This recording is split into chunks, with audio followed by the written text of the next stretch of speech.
시장은 끝났지만 투자는 계속돼야겠죠. 마감 후 투자 코칭, 오늘 하루 대신 진행을 맡은 김민겸입니다. 미국 증시는 다시금 사상 최고가를 경신했지만 국내 증시는 뒷걸음질을 치면서 마무리 지었습니다.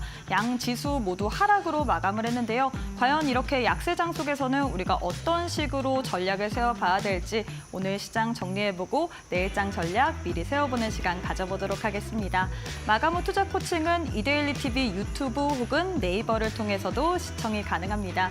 그럼 먼저 오늘장의 시장 분위기 헤드라인을 통해서 정리해보도록 하겠습니다.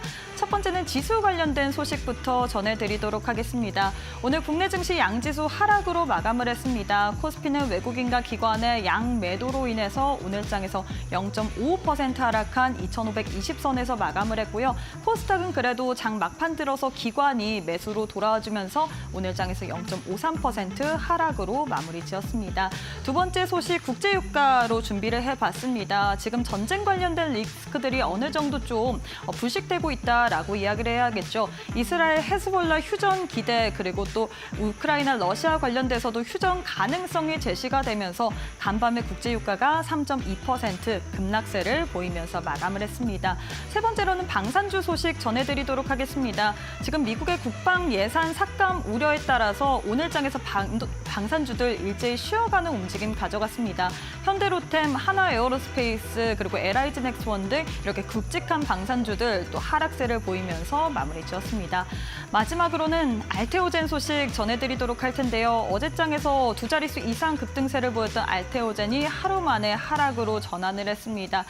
관련된 소식도 잠시 후에 이야기 나눠보도록 하겠습니다. 자세한 이야기 지수부터 먼저 풀어보도록 할 텐데요. 오늘 국내 증시 코스피, 코스닥 양지수 파란불을 켠 채로 마감을 했습니다.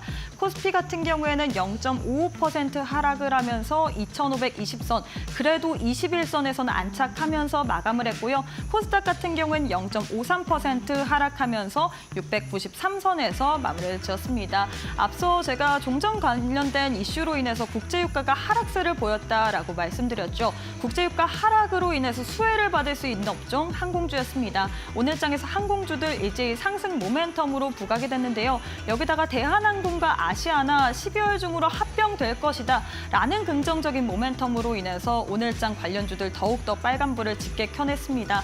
진에어 관련해서 가장 큰 폭으로 상승세를 가져갔죠. 10%, 진에어 같은 경우는 대한항공의 자회사라고 할 수 있을 것 같은데 오늘장에서 가장 대장주격으로 움직였고요. 아시아나 IDT 같은 경우는 5%, 대한항공은 4%대로 마무리를 지었습니다. 반면에 오늘장에서 하락한 섹터도 살펴보도록 하겠습니다. 오늘장에서 방산주들 뼈아프다라고 이야기를 할 수 있겠죠. 지금 어떻게 보면 종전 가능성이 불거지면서 방산주들에도 피해를 줄 수 있다라는 인식과 더불어서 머스크가 이 유인 전투기 관련해서 또 악재성 발언을 또 소셜미디어에다 게재했습니다. 이와 관련해서 미국의 예산안이 삭감되지 않을까라는 우려 속에서 방산주들 일제히 흔들렸는데요. 특히나 이 큼직큼직한 종목들이 많이 하락세를 보였습니다. 현대로템 같은 경우는 오늘 장 후반에 더 밀리더니 13%까지 낙폭을 확대했고요. 하나에어로스페이스 같은 경우는 11%, 하나시스템 10%, 두 자릿수 이상의 하락세를 보이면서 마무리를 지었습니다. 마지막으로는 알테오젠 한번 체크해 보도록 하겠습니다. 알테오젠 제약바이오 섹터 참 어제장에서는 그래도 기술적 반등으로 인해서 13% 상승을 해주나 했는데 다시금 하락세로 돌아섰습니다. 알테오젠 같은 경우에는 시장에서 여러 가지 루머들이 불거지고 있습니다. 지금 유상증자 관련해서 특허 침해 관련해서 이야기들이 있지만 여기에 대해서는 사실 회사에서 부정을 했기 때문에 아니다라고 선을 그었기 때문에 어제장에서 다시금 상승으로 되돌림을 해주는 모습 보여줬는데요. 오늘장에서 다시금 또 10% 두 자릿수 이상의 낙폭을 보였습니다. 알테오젠이 빠지니 이타 다른 또 제약바이오 섹터 모두 다 하락세를 가져갔습니다. 특히나 신약 플랫폼 관련주인 보로노일, 리가켄바이오도 오늘장에서 4%, 6% 하락세를 겪었고요. HLB 또한 2%, 삼천당제약 6% 하락으로 마무리를 지었습니다. 과연 계속해서 변동성을 보이는 알테오젠 그리고 제약바이오 섹터 어떻게 봐야 될지 계속 지켜보시는 게 중요할 것 같습니다. 자, 이렇게 해서 오늘 또 시장의 흐름 한눈에 한번 짚어봤는데요. 내일장 전략도 저희 방송 보시면서 꼼꼼하게 챙겨가시면 좋을 것 같습니다. 마감 후 투자 코칭 지금 바로 시작합니다.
네, 마감 후 투자 코칭 본격적으로 문을 열어보도록 하겠습니다. 바로 함께할 파트너님 만나보도록 할게요. 김태훈 파트너님 안녕하세요. 안녕하세요. 네, 제가 알기로는 우리 파트너님께서 제도권에서 정말 오랜 기간 경력이 또 쌓이시면서 여러 가지 노하우가 갖고 있다라고 들었는데 오늘 좀 기대를 많이 하고 왔습니다.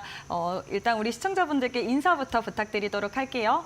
네, 오늘 앵커님께서 말씀하신 것처럼 뭐 특별한 기법이라고 말할 건 없지만 투자에 있어서 수익이 나는 투자를 할 수 있는 방법에 대해서는 나름 오랜 경험을 통해서 그 방법에 대해서는 좀 아는 것 같습니다. 그러한 방법을 이제 여러분과 함께 같이 공유하면서 여러분들도 이 주식시장에서 수익이 나는 투자가 될 수 있는 그런 합리적인 투자가 될 수 있는 방법을 함께 공부하고 함께 고민하는 그런 시간을 가지도록 하겠습니다. 네, 사실 시장이 어제는 상승을 했기 때문에 기분이 좋았지만 오늘 다시금 하락으로 되돌아섰습니다. 그렇기 때문에 많은 분들이 이 투자를 하실 때 참 어떻게 갈피를 잡아야 될지 헷갈리실 것 같은데요. 이럴 때일수록 우리가 확실한 또 파트너님과 함께해야 될 것 같습니다. 오늘 함께하시는 김태훈 파트너님께서는 오랜 기간 이 제도권 경력을 통해서 여러 가지 노하우를 갖고 계시죠. 이 노하우를 여러분들도 좀 배우시면서 시장에 대한 전략, 그에 맞는 전략을 좀 배워가시면 좋을 것 같습니다. 시장 너무나도 어렵기 때문에 저희가 경험을 바탕으로 한 그런 이해도가 필요할 것 같은데 우리 파트너님과 함께할 수 있는 교육방 오늘 또한 활짝 열어뒀습니다. 두 가지의 방법 준비가 되어 있는데요. 지금 화면 왼편 보시면 네모난 QR코드 하나 보이실 겁니다. 휴대폰 기본 카메라 어플 켜시고 TV 화면에 사진 찍듯이 가깝게 갖다 대시기만 하시면 바로 함께할 수 있는 공간 들어오실 수 있는 링크가 하나 보이실 겁니다. 손가락을 꾹 누르시면 입장 가능하고요. 이 방법이 어렵다 싶으신 분들은 문자로도 이용 가능하십니다. 샵 3772번으로 또 김태훈 세 글자 보내주시면 저희가 함께할 수 있는 공간 들어오실 수 있는 링크 보내드릴 수 있기 때문에 둘 중에 편하신 방법으로 지금 바로 참여해 주시면 좋을 것 같습니다. 자, 시장 이야기를 조금 더 해봐야 될 것 같은데요. 사실 어제장에 코스피 코스닥은 무려 3%까지 상승세를 보였기 때문에 많은 분들이 앞으로 이제 연말 랠리가 펼쳐질까라는 기대감을 좀 가지셨을 것 같은데 오늘 바로 양지수가 하락으로 전환을 했습니다. 우리 전문가님께서는 시장 어떻게 보고 계신가요? 네, 오늘 좀 전에 말씀하셨을 때 바이오주들이 대거 이제 급락을 했습니다. 네. 근데 어제 아침 방송에서는 제가 이 바이오주들이 그러니까 지난주 금요일 날 급락한 이유에 대해 설명을 좀 드렸었는데요. 오늘, 그러니까 어저께는 다시 또 반등을 그만큼 했었죠. 그러다가 오늘 다시 또 하락하는 모습 보면서 참 어렵다라는 생각을 하게 됩니다. 그런데 이러한 흐름, 급등을 하고 급락을 하고 하는 흐름들은 다 주가가 오르는 이유가 있었고 떨어지는 이유가 있었던 것이죠. 그러한 이유를 먼저 공부해 보시면 아실 텐데요.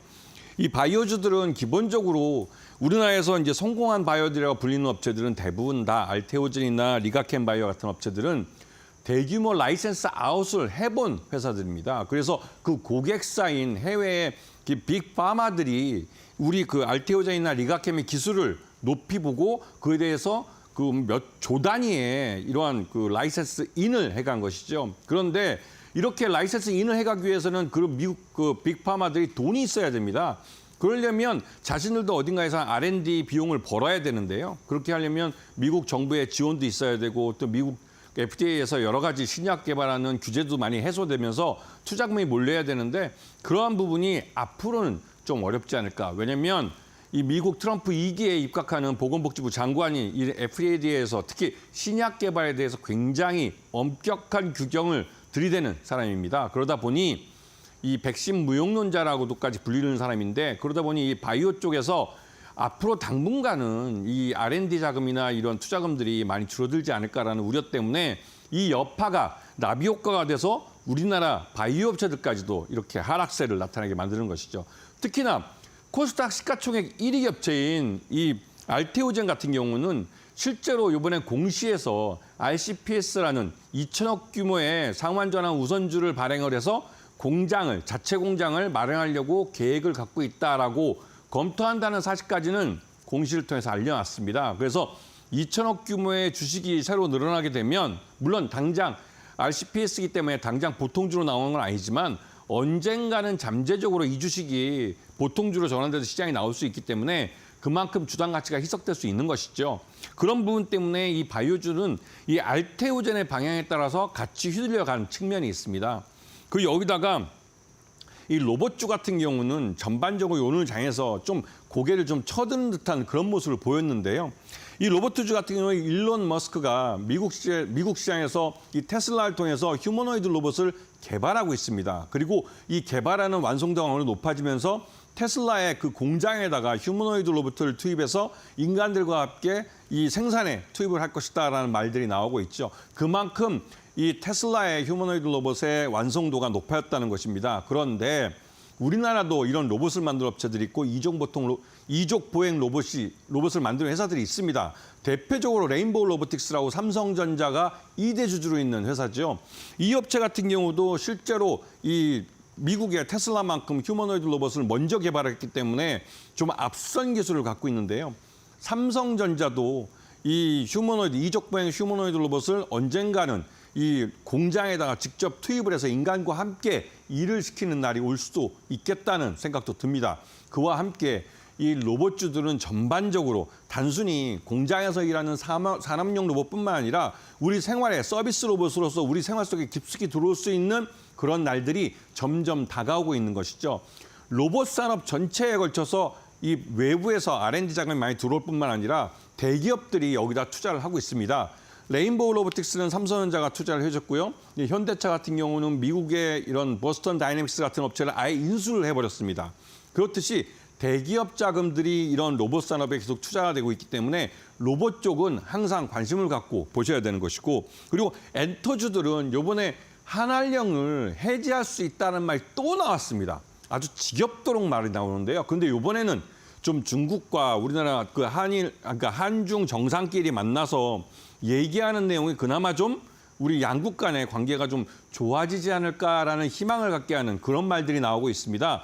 그래서 이 엔터주에서 한알령이 이 해제될 수 있다는 기대감이 커지고 있고, 이에 따라서 엔터주들이나 이런 종목들이 시장에서 슬금슬금 올라가고 있습니다. 그래서 관심을 갖고 보셔야 되는 것이고, 여기다가 항공주들도 이번에 중국이 일방적으로 15일 동안 비자 없이 중국을 여행할 수 있게 해줬습니다. 여기다가 갑자기 우리나라를 30일까지 연장해 주면서 지난번 15일 했을 때 안 껴줬던 일본을 슬쩍 껴줬죠. 이것은 미국의 트럼프 2기가 들어서는 것에 대해서 이 중국이 자유무역 지형을 하나에 아우르기 위해서 우리 한국과 일본에게 인센티브를 준 거라고 할 수가 있습니다. 지금까지 우리가 중국과 계속 교류해가면서 이렇게 무비자로 중국을 입국한 적이 없었습니다. 근데 이번 기회에 이렇게 해준 건 트럼프 2기의 보호무역주의에 대해서 저항하기 위해서 우리 자유무역 지형을 하나 아우를 수 있게 하기 위해서 중국이 먼저 우리나라와 일본에게 손을 내민 것이라고 볼 수가 있는 것이죠. 그러면 제일 먼저 항공주들이 제일 먼저 민감하게 움직였습니다. 왜? 중국은 저비용 항공사 같은 경우는 비행 시간으로 3시간 내지는 저 홍콩까지는 3시간 반이면 갈 수가 있습니다. 편도로. 하루에 2회 내지는 3회 정도 비행이 가능합니다. 저비용 항공사들 같은 경우는 한 번 이 왕복할 때마다 우리나라에서 가는 관광객들과 또 중국에서 우리나라 오는 관광객들 실어오면서 이게 돈이 되는 노선이라는 것이죠. 그렇기 때문에 항공주들은 중국 노선이 열리면 일본 노선과 함께 중국의 항공 노선이 열리면서 이 돈을 벌 수 있는 기회가 많아지는 겁니다. 이에 따라서 항공주들은 확실히 실적이 좋아지게 되는 것이죠. 여기다가 항공주 중에 대한항공과 아시아나항공의 합병이 올 연말을 넘기지 않고 가능할 수도 있겠다라는 말이 나오는데요. 이거는 트럼프가 1월 달에 취임하기 전에 조 바이든 정부에서 우리나라에게 이 대한항공과 아시아나항공 합병을 어쩌면 해줄 수도 있겠다라는 기대감이 있는 겁니다. 대한항공과 아시아나항공의 합병은 상장돼 있는 아시아나 IDT에게는 가장 큰 호재가 됩니다. 왜? 양사의 비항공권 티켓 판매를 이 아시아나 IDT가 계속 한꺼번에 맡아서 할 수 있기 때문입니다. 그래서 아시아나 IDT가 가장 큰 수혜주라는 말이 나오는 것이고, 가만히 이전부터의 주가 흐름을 보시면 아시아나 IDT가 가장 오랫동안 우상향하면서 올라온 걸 볼 수가 있습니다. 그렇기 때문에 이런 항공주들도 관심을 갖고 보셔야 되는 것이고요. 그리고 마지막으로 동해 대왕고래 이 자원개발 쪽인데요. 이쪽은 석유 탐사에 대한 실질적으로 정부의 예산이 이제 들어가기 시작합니다. 그래서 지금 영일마이나 이런 쪽 지역에는 실제 탐사를 위한 기자재들이 들어오고 있다고 합니다. 그 항구나 이런 쪽에 이런 기자재들이 쌓여 있는 걸 직접 사진을 찍어서 올리고 지역 신문에 나온 걸 확인해 볼 수가 있습니다. 이에 따라서 이 동해 대왕거래 이쪽에 관련된 종목들, 하이스트리나 동양철관, 화성 밸브 같은 종목들이 실제로 수혜를 받으면서 실적이 좋아질 수 있겠다라는 말들이 나오는 것이죠. 그런 기대감이 이런 종목들의 매수세를 몰리게 하고 있습니다.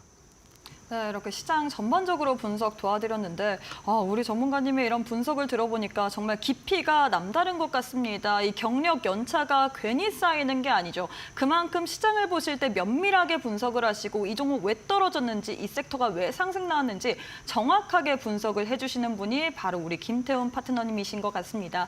나도 우리 파트너님의 시장 분석력 한번 배워보고 싶다, 깊이 있는 노하우까지도 챙겨보고 싶다 하시는 분들 저희가 오늘 또 교육방 활짝 열어뒀습니다. 방법 알려드리도록 할게요. 지금 화면 왼편 보시면 네모난 QR코드 하나 보이실 겁니다.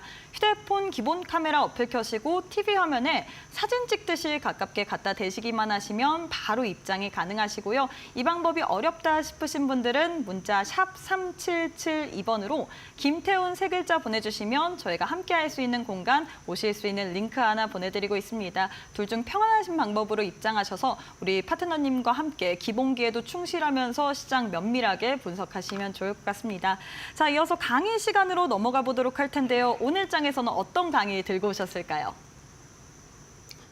네, 오늘 장은 좀 어려우면 어렵다고 할 수 있고 또 쉽다면 쉬울 수 있는, 그러면서도 여러분이 증시에서 가장 많이 보는, 특히나 저가 종목들에서 많이 볼 수 있는 종목입니다. 지금 보시게 되면 지금 이 머니게임이라고 작전주라고도 불리기도 하고 이런 쪽인데요. 여러분들이 실제로 시장에서 뭐 뉴스가, 그러니까 사회면에 나오면, 경제 뉴스인데도 불구하고 사회면에 나오면 작전주입니다. 그런데 경제면에 나오면 성공한 종목이 되는 것이죠. 그래서 이 작전주라는 건 말 그대로 주가 조작을 통해서 불공정한 수익을 추구하는 모든 행위를 이 작전주라고 부릅니다.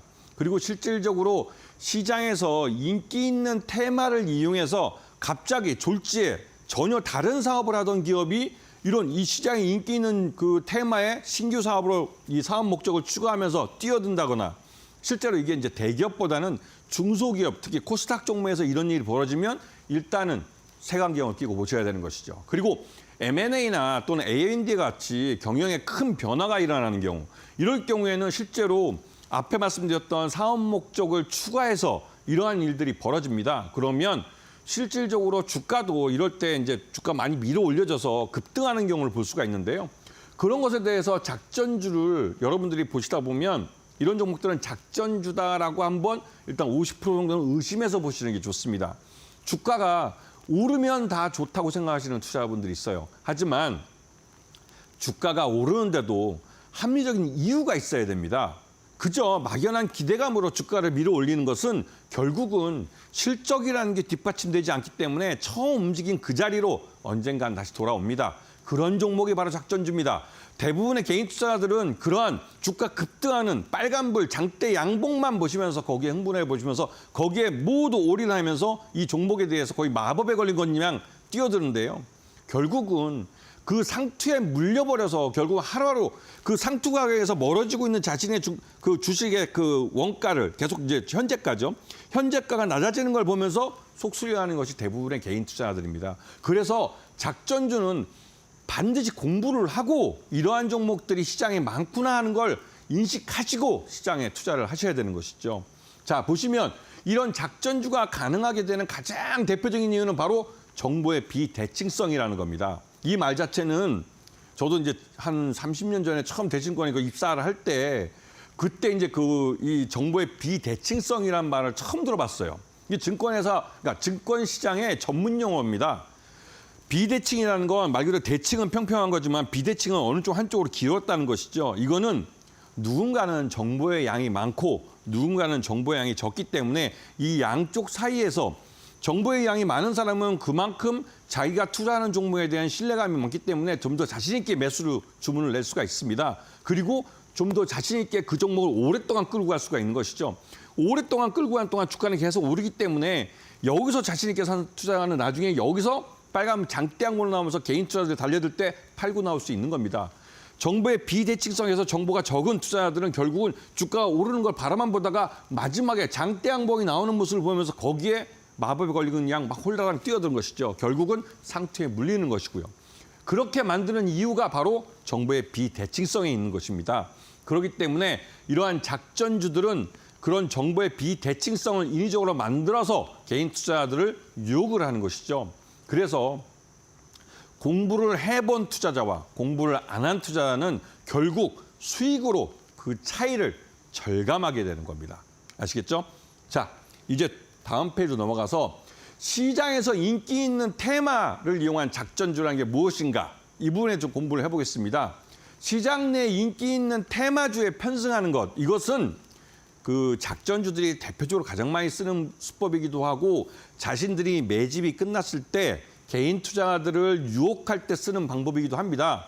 일단은 시장 내에서 지금 요즘 같으면 인공지능 AI라는 것이 하나의 테마가 돼서 시장 내 자금을 엄청나게 빨아들이는 블랙홀이 되고 있습니다. 이거는 우리나라 시장만의 문제가 아니라 미국 시장에서도 인공지능 AI라는 테마주가 시장에 자금을 빨아들이면서 시장을 견인해 가고 있는 가장 대표적인 종목이 되겠죠. 그런 시장 섹터가 될 것이고 그런 테마가 될 것입니다.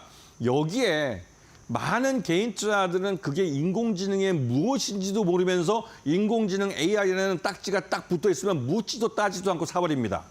결국은 상투에 물리는 거죠. 그렇기 때문에 시장 내 인기 있는 테마라 할지라도 그 테마 속에 있는 그 종목, 내가 선택한 그 종목이 진짜로 그 테마 속에서 돈을 버는지, 테마 기술을 이용해서 돈을 버는 것인지 아니면 테마의 시장에서 돈을 벌 수 있는 구조를 갖고 있는 기업인지 이러한 부분들을 공부를 해서 이 종목에 대해서 알아야 합니다.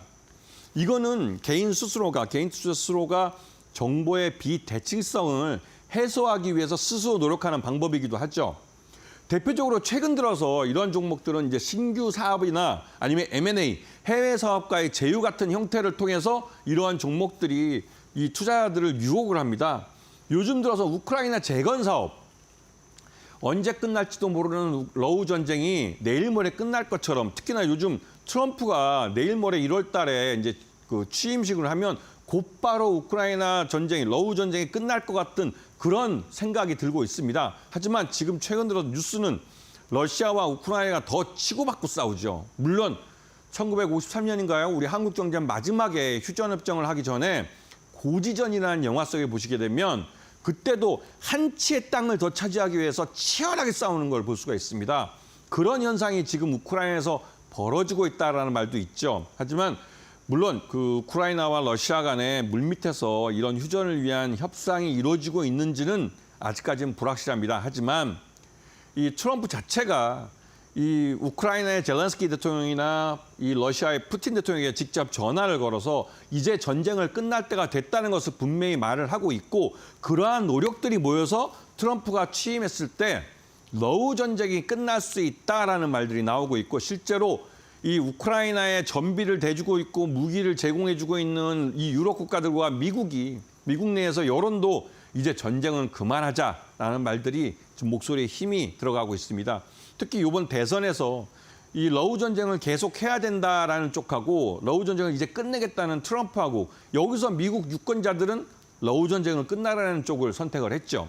그렇게 되면 결국은 이 트럼프가 공약을 지킨다는 차원에서 이 러우 전쟁이 끝날 가능성이 큽니다. 그렇게 되면 진짜로 이 우크라이나 재건 사업에 뛰어드는 기업들이 있겠죠.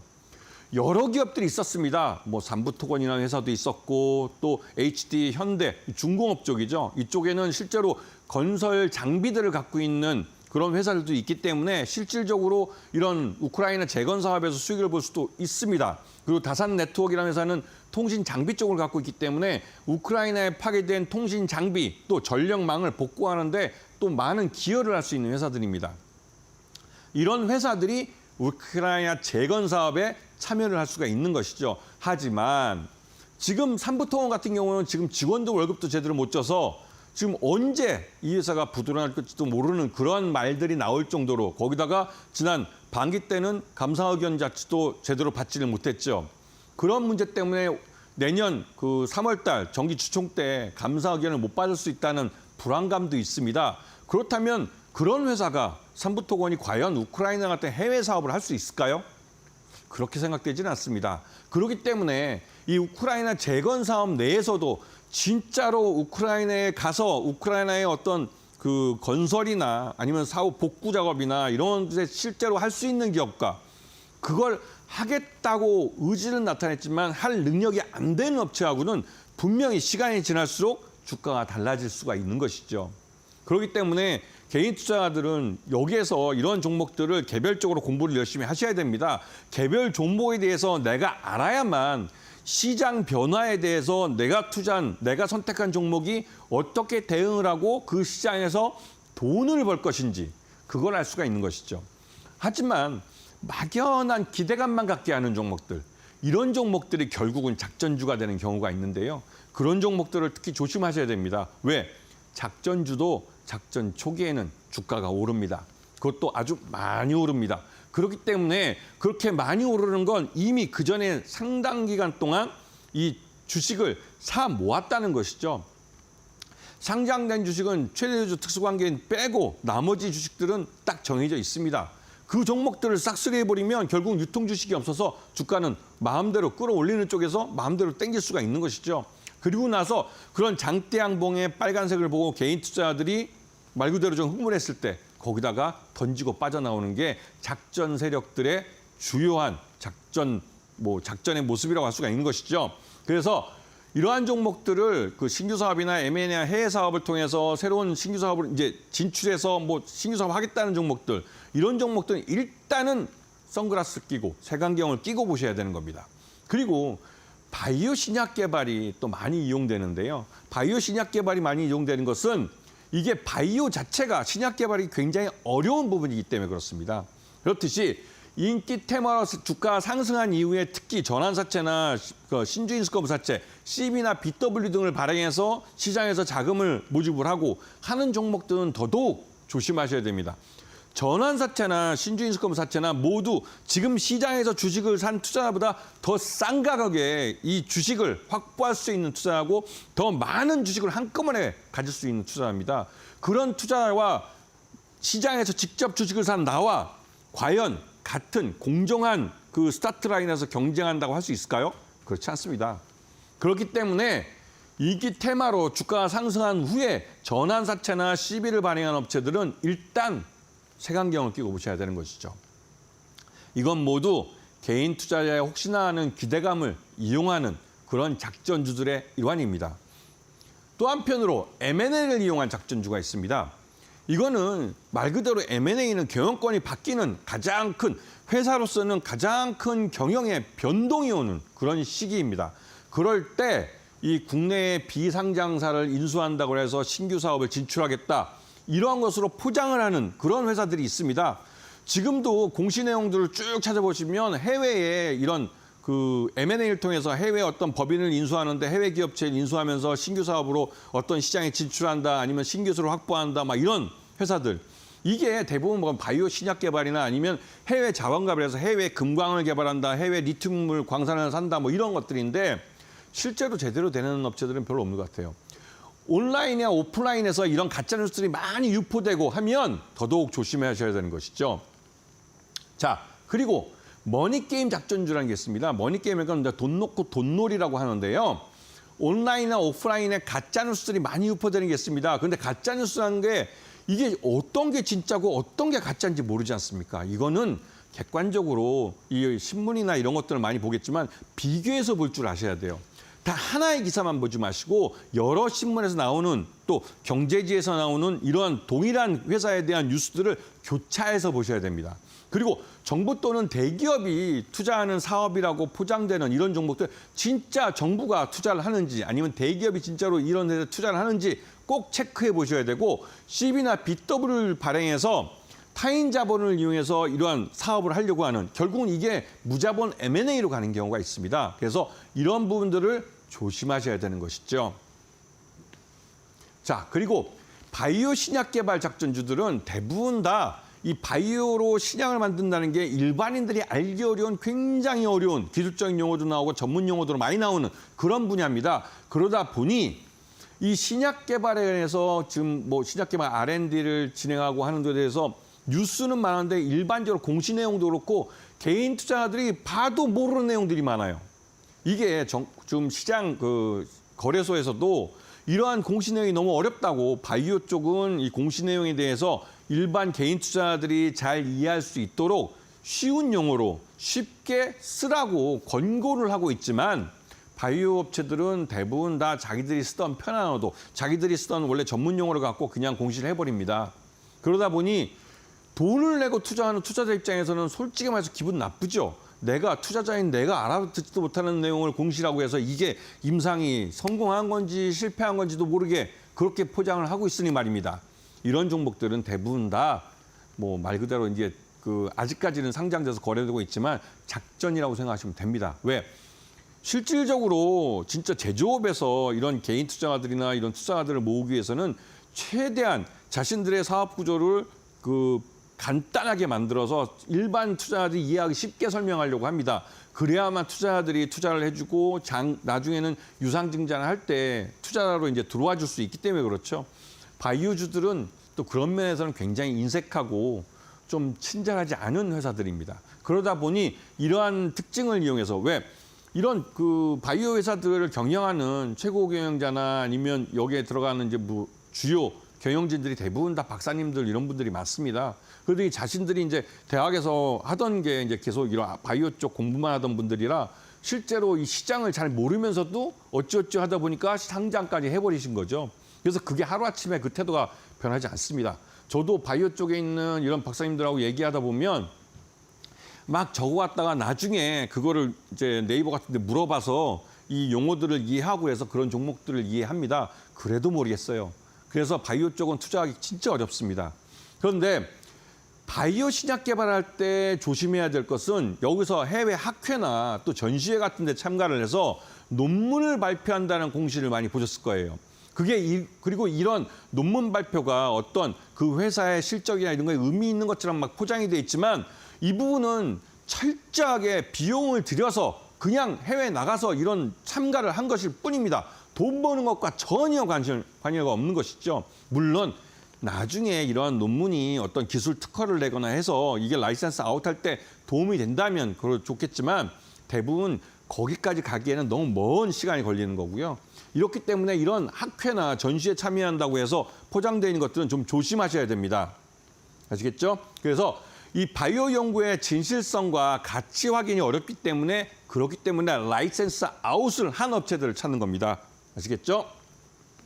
자, 해외 자원개발 작전주는 해외 자원개발에서 우리 여러분이 공시 내용에 보면 해외 금강을 산다, 해외 무슨 리튬 광산 한다 해서 해외로 막대한 돈이 빠져나가는 종목들을 볼 수 있습니다. 그런데 그렇게 산 그 광산이 나중에 보니까 부존량이 많지도 않고 생산량도 얼마 되지 않아 경제성이 없는 광산으로 평가받는 게 있죠.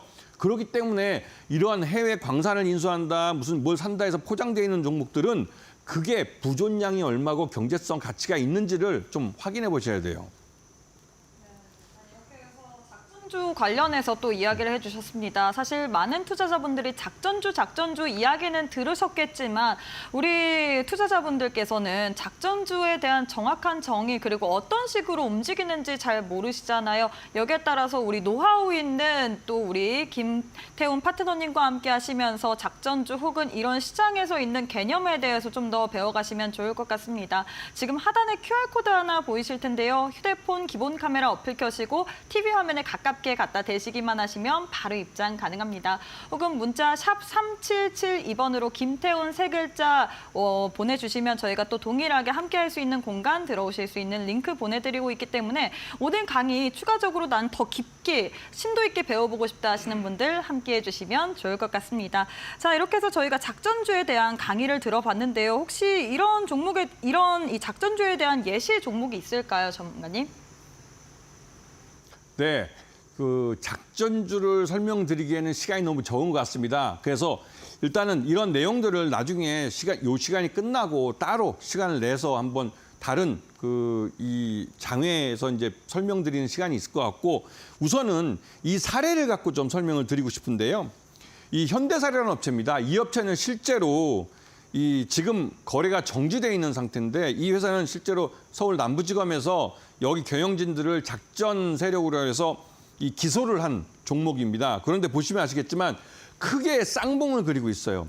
이 쌍봉을 그린 것이 자체가 딱 보시면 아시겠지만 카나리아 바이오라고 해서 이 현대사료라는 사료업체를 인수해서 여기다가 신약인 오레고모밤이라는 신약 후보 물질을 갖고 이 신약을 개발하겠다고는 이 포장을 하면서 시장에서 자금을 한 7천억 가까이 모집을 했습니다. 그러면서 이 회사가 앞에 보셨듯이 주가가 크게 쌍봉을 그리도록 이렇게 긴 기간 동안 보시면 거의 한 1년, 2년 동안 이 주가를 2번 크게 챙겨 먹었는데요. 1,000원 정도 하던 주가가 이게 얼마까지 올라갔습니까? 이게 10몇 배가 올랐습니다. 그동안 다양한 실제로 이 신약을 개발하면 어떻게 돈을 벌 것이다 이런 뉴스들이 많이 나왔지만 실질적으로 임상만 계속 하다가 결국은 임상 3상에서 실패를 했습니다. 임상 3상에서 실패하면서 결국은 카나리아 바이오 자체가 좌초돼 버리고 결국은 이 건설사가 이 회사의 경영권을 가져갔죠. 그러니까 다시 사갔습니다. 그러면서 상장사로서 이제 껍데기만 갖고 있는 폐각회사가 돼버린 것이죠. 그렇기 때문에 이런 바이오 신약 개발하는 것을 목적으로 해서 그러니까 이런 신약 개발을 하겠다고 해서 포장해서 이 시장에서 거래되는 업체에서 이 투자를 하실 때는 이 업체가 실제로 그런 연구 개발을 할 수 있는 능력이 되는지, 그런 연구 인력을 갖고 있는지 이런 부분들을 사업 보고서 내지는 분기 보고서에 공개돼 있기 때문에 그런 부분들을 꼼꼼히 챙겨보셔야 됩니다.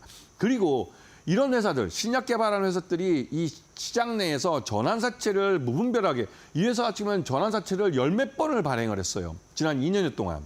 그러면서 시장에서 계속 신약 개발비를 조달해 간 것이죠. 그러면 기존에 투자한 투자는 그 주당 가치가 계속 희석되는 겁니다. 주식수가 점점 늘어나니까 말이죠. 그래서 결국은 이렇게 이 신약 개발한다는 목적으로 시장 내에서 전환사채를 무분별하게 발행을 해서 시장 내에 자금만 받아가는 이런 업체들은 결국은 그 마지막 임상 3상까지 가서 좋은 결과를 내기보다는 결국은 시장 내에서 자금을 조달하는 게 목적으로 끝나버리는 회사들이 많습니다. 이런 종목들 특히 조심하셔야 되고 지금 이 현대사료 같은 경우 오레고모맘이라는 이 회사를 이 기술을 캐나다 업체로부터 인수를 해왔습니다. 이 캐나다 업체로부터 인수를 해서 이걸 난소암이다, 췌장암 치료제다 이런 걸로 개발하겠다고 임상 1상 들어가고 2상 들어가고 저 메뉴에 보시면 신규 환자 쪽에서 글로벌 3상을 한다고 그랬는데요. 결국 실패했습니다. 그러면서 이게 작전주라고 해가지고 서울 남부지검에서 이 경영진 거의 대부분을 이 작전 세력이라고 해서 기소를 하게 된 것이죠. 그리고 지금 이 카나리아 바이오 같은 경우는 현대사료라는 회사를 인수를 하면서 상장사로 이제 둔갑이 된 겁니다. 그런데 이게 임상 3상이 실패하면서 감사 의견 거절을 당했고 그러면 상폐 사유가 발생한 것이죠. 그러면서 지금 거래 정지가 돼 있는 상태에서 건설사가 여기를 인수했습니다. 그리고 여기 이제 보시면 이 듀얼 산업이라는 이름도 나오는데요. 이게 이제 공시 내용이나 뉴스를 찾아보시면 이 듀얼 산업이 이 오레고모맘 IP를 결국은 사온 회사가 됐고 처음에 이게 이 장외에서 돈을 꽤 불러 모으면서 그 돈을 갖고 상장사인 현대사료까지 인수하게 된 겁니다. 그렇기 때문에 이런 것들을 계속 연원을 추적해 보다 보면 이게 R&D를 하기 위해서 CB나 이런 것들을 발행한 게 아니라 이 말 그대로 돈을 시장에서 조달을 해서 그 돈을 갖고 자기들끼리 회사 돈을 횡령하고 이런 식으로 돈을 빼돌리는 것이죠. 결국은 여기에 돈을 댄 투자자들만 바보 되는 겁니다. 자, 그리고 테라사이언스라는 회사가 있습니다. 이 업체는 리튬 갖고 이제 한번 시장에서 리튬 광산을 이제 개발하겠다고 이게 우리나라 국내에서 또 그것도 리튬을 개발하겠다고 그렇게 했다가 웃기게도 이 9시 뉴스인가요? 이 KBS에서 탐사 보도하는 프로그램에서 작정하고 달려들어서 이 업체의 이제 이런 리튬 개발이 허위였다라는 걸 밝혀냈습니다. 그러면서 이제 회사가 이제 망가져 버린 것이죠. 이 테라사이언스는 실제로 예전에는 코스닥 관이음새 제조회사였습니다. 그리고 지금도 테라사이언스 내에 저 관이음새 제조를 하는 부분이 있습니다. 그래서 매출액이 있는 회사죠. 그래서 사업 보고서나 분기 보고서를 보시게 되면 실제로 이 돈을 벌고 있는 회사로 착각을 하시는 분들이 많아요. 하지만 이 회사가 돈을 벌고 있는 건 관이음새 제조하는 분야고 실제로 큰 돈을 벌겠다고 해서 시장에서 전환사채나 뭐 유상증자를 통해서 받아들인 돈은 이 돈을 모집해간 것은 다 이 리튬 개발 쪽입니다. 하지만 리튬 개발이 성공하지 못했죠. 그렇기 때문에 이게 하루아침에 리튬 개발이 성공할 것이었으면 대기업들이 너도나도 없이 뛰어듭니다. 포스코도 염호를 개발을 해서 여기서 리튬을 뽑아낸다는 게 거의 10년이 걸렸습니다. 포스코 같은 대기업도 말이죠. 그런데 테라사이언스 같은 중소기업이 과연 그 시장에서 적은 돈을 모집을 해서 그 돈 갖고 이러한 사업을 성공시킬 수 있었을까요? 그건 좀 어렵다고 생각됩니다. 그래서 결국은 여기도 마찬가지로 경영권을 인수한 다음에 전환사채나 유상증자를 통해서 무분별하게 그 외부 자금을 끌어 들어왔고 또 그러다가 최대주주 지분까지도 담보대출로 사용하다가 나중에 걸렸습니다. 그래서 회사 자체가 아주 만신창이가 됐고 최대주 지분은 반대매매로 매각되면서 최대주가 누군지도 알 수가 없는 회사가 돼버렸죠. 그렇기 때문에 이런 신규 사업을 통해서 이런 뭐 리튬이나 시장 내 인기 있는 테마를 이용해서 이런 뭐 어떤 회사에 뭐 돈을 벌겠다 하는 회사들은 일단은 작전주가 아닐까 하고 색안경을 끼고 보시는 게 맞습니다. 자, 마지막으로 네, 일단 저희가 지금까지 작전주 관련해서도 이야기를 해드리고요. 거기에 따른 또 예시 종목까지 말씀을 드렸는데요. 시간 관계상 강의는 여기서 마무리해야 될 것 같습니다. 하지만 많은 분들이 아직까지는 궁금증이 완전하게 해소되진 않았을 것 같아요. 그래서 저희가 방송에서 못다한 비하인드 스토리 공개해드리도록 하겠습니다. 무료 온라인 방송 예고가 되어 있는데요. 방송 직후에 바로 오후 5시에 예정이 되어 있습니다. 나도 무료 온라인 방송을 통해서 우리 김태훈 파트너님의 이렇게 시장을 보는 그런 능력들 나도 배워가 보고 싶다. 작전주 관련해서 더 추가적으로 궁금하다 하시는 분들 무료 온라인 방송 참여해 주시면 좋을 것 같은데요. 유튜브 검색창에 이데일리온 검색하신 후에 들어오실 수 있고요. 이 이외에도 QR을 통해서도 들어오실 수 있습니다. 지금 화면 왼편 보시면 네모난 QR코드 하나 보이실 텐데요. 휴대폰 기본 카메라 어플 켜시고 TV 화면에 사진 찍듯이 가깝게 갖다 대시기만 하시면 바로 입장 가능합니다. 혹은 문자 샵 3772번으로 김태훈 세 글자 보내주셔도 저희가 동일하게 함께할 수 있는 공간 들어오실 수 있는 링크 하나 보내드리고 있기 때문에 오셔서 또 무료 온라인 방송 보실 수 있는 링크까지 꼭 한번 교육방 오셔서 받아보시면 좋을 것 같습니다. 그럼 저희는 잠시 후에 또 공략주 시간으로 돌아오도록 하겠습니다.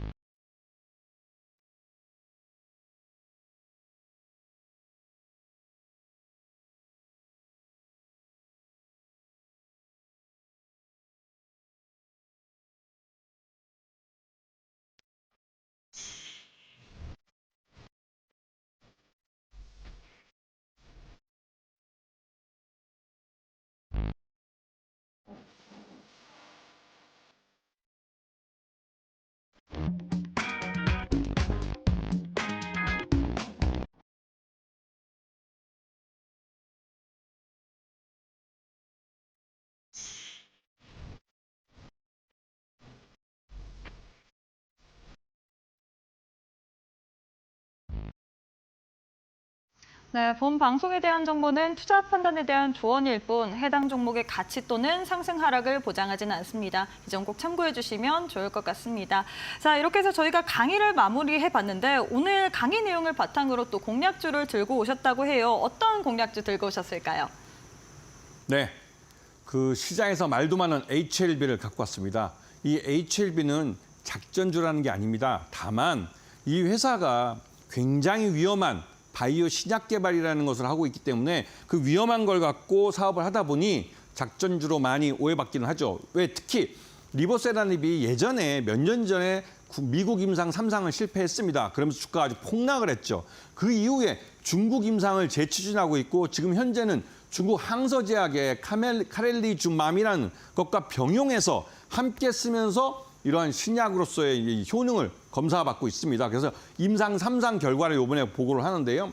이 HLB도 전환사채를 많이 발행을 했고 특히나 이 HLB는 M&A를 통해서 이 HLB 자회사라고 할 수 있는 상장사들을 여러 개 확보를 했습니다. 그러면서 이들을 통해서 또 이들이 전환사채를 발행한 거나 유상증자를 해서 시장에서 자금을 빨아들이고 또 그걸 갖고 신약 개발하는 데 사용하기도 하고 하면서 전반적으로 HLB는 말 그대로 그룹주가 돼버렸어요. 그러면서 이게 다른 그 일반적으로 종목 하나 갖고 작전하는 그런 종목들과 좀 다르게 이게 굉장히 위험한 신약 개발이라는 사업을 하면서 시장에서 수천억의 자금을 빨아들이면서도 이게 그 계속 임상을 진행해 가고 있는 그런 아주 특이한 회사입니다. 실제로 이 회사가 이번에 임상 3상까지 갈 때 임상 1상, 2상은 괜찮지만 3상 가서 여기서 실패를 하면 진짜로 이게 끝입니다.